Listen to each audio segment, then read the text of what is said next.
Good evening. It's my privilege to introduce the Zale and Lipshy families as the newest members of the Texas Business Hall of Fame.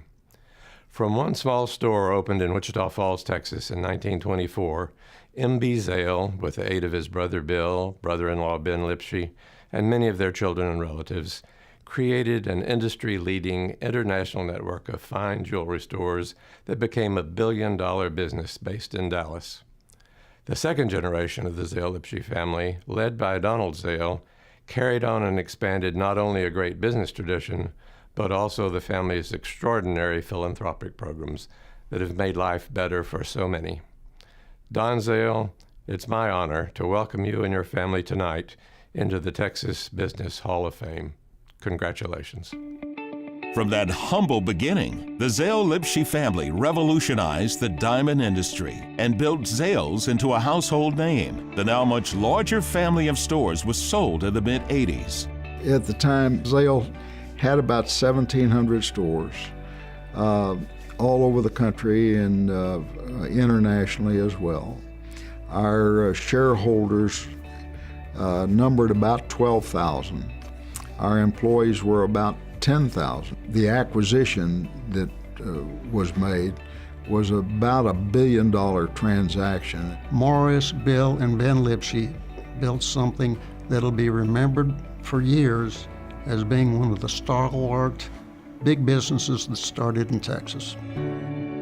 The Zale family came to America in about 1906. And they were brought over in the big wave of the early 1900s in general immigration into the United States. They were part of it. My father, M.B. Zale, decided to sell on credit. Credit was unheard of in the 1920s, and it was a brand new phenomenon. He carried popular price goods. The second store they opened was in Tulsa, Oklahoma. And the third store was in Oklahoma City. And then the fourth store was in Amarillo, Texas. And that's where Ben Lipshy, my mother's brother, became the manager of that store. My father, Bill, was involved in setting up the entire advertising program for Zales. Through innovations in financing and expanding to multiple store brands across a variety of income segments, Zales plowed new ground in American retail. I think it's a good testimony to two men who started a company, brought in Ben Lipshy, who had marvelous managerial talents, and freed the other two guys to run the stores. Ben was a marvelous CEO. M.B. Zale was essentially the founder and the visionary of the three. And that's essentially how they split up the responsibilities. And it worked really very, very well for them. Their big deal was you can buy a diamond for $1 down and $1 a week. Zales was the first to offer, say, diamonds to the common man at a price they could afford and a way to pay for it. The philosophy was we're an action-oriented group of people. We were one of the first companies in the country that had a profit-sharing plan. The Zales' focus was on selling goods that people could afford, and their philanthropic interest were to reach out to those in their own communities who could not make it without help. Perhaps one of the more significant ones was at University of Texas Southwestern Medical School.